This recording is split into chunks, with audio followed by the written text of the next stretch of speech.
12 hal yang masih dibolehkan ketika puasa. Dalam berpuasa, kita dituntut untuk mengetahui semua ilmu yang berkaitan dengannya agar puasa kita tidak sia-sia. Termasuk ilmu tentang hal-hal yang masih dibolehkan kita lakukan saat kita melaksanakan salah satu rukun Islam yang mulia ini. Berikut kami rangkum 12 hal yang dibolehkan ketika puasa disertai dengan dalil dan penjelasan ulama. Yang pertama, mendapati waktu fajar dalam keadaan junub. Dari Aisyah dan Ummu Salamah radhiyallahu anhuma mereka berkata, Nabi SAW pernah mendapati waktu fajar atau waktu subuh dalam keadaan junub karena bersetubuh dengan istrinya. Kemudian beliau SAW mandi dan tetap berpuasa.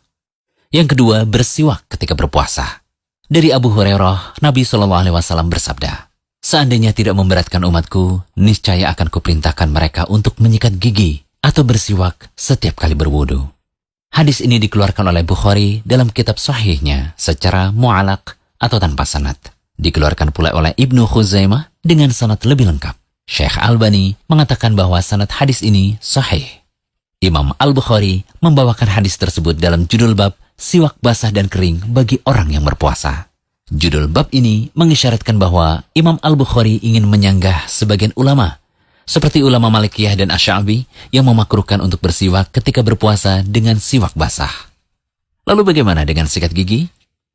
Kalau kita melihat dari perkataan ulama masa silam, menyikat gigi tidaklah membatalkan puasa asalkan tidak ada pasta atau sesuatu yang masuk dalam rongga tubuh atau perut. Imam Nawawi rahimahullah berkata, jika seseorang bersiwak dengan siwak yang basah, lantaran cairan dari siwak tadi terpisah lalu tertelan, atau ada serpihan dari siwak yang ikut tertelan, puasanya batal.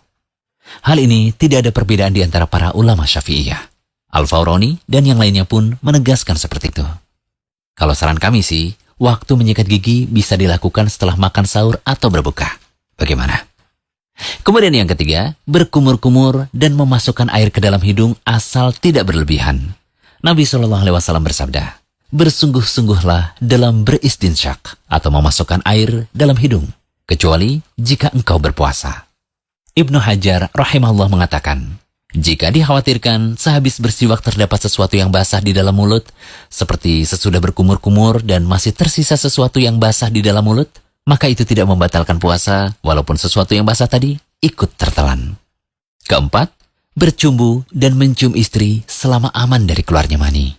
Dari Aisyah radhiyallahu anha, beliau berkata, Nabi SAW biasa mencium dan mencumbu istrinya sedangkan beliau dalam keadaan berpuasa. Beliau melakukan demikian karena beliau adalah orang yang paling kuat menahan syahwatnya.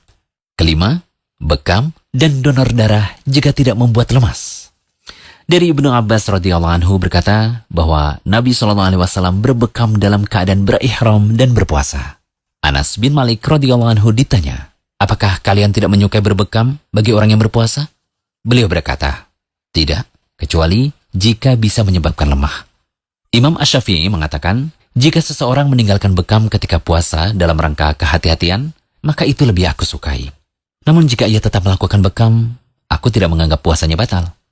Yang keenam, mencicipi makanan selama tidak masuk dalam kerongkongan.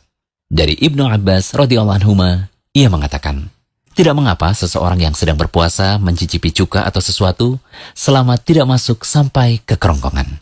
Termasuk dalam mencicipi di sini adalah mengunyah makanan untuk suatu kebutuhan, seperti membantu mengunyah makanan untuk si kecil. Kemudian yang ketujuh, bercelak dan tetes mata. Al-Hasan Al-Basri mengatakan, tidak mengapa bercelak untuk orang yang berpuasa. Dikeluarkan oleh Abdul Razak dengan sanad yang sahih. 8. Mandi dan menyiramkan air di kepala untuk membuat segar. Hal ini dikuatkan oleh sebuah riwayat dari Abu Bakar bin Abdirrahman. Beliau berkata, sungguh aku melihat Rasulullah SAW di Al-Araj mengguyur kepalanya dengan air karena keadaan yang sangat haus atau sangat terik. Sedangkan beliau dalam keadaan berpuasa.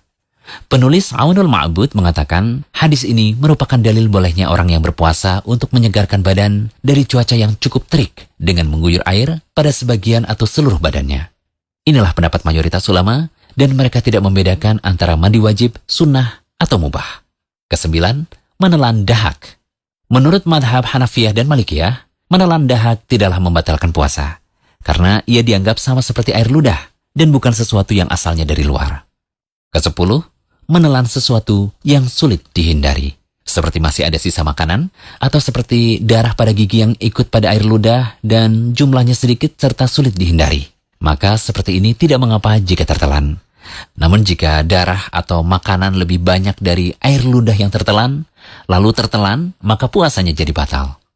11. Makan minum atau berjima dalam keadaan lupa. Dari Abu Hurairah radhiyallahu anhu, ia berkata, Rasulullah SAW bersabda, barang siapa yang lupa, sedang ia dalam keadaan puasa, lalu ia makan atau minum, maka hendaklah ia sempurnakan puasanya. Karena kala itu, Allah yang memberi ia makan dan minum. Ke-12, muntah yang tidak sengaja.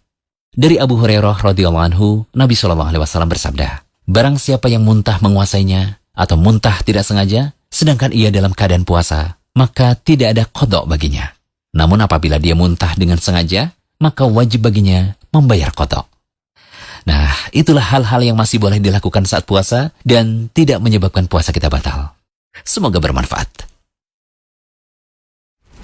Jangan lupa kunjungi rumaiso.com. Update setiap hari, insya Allah.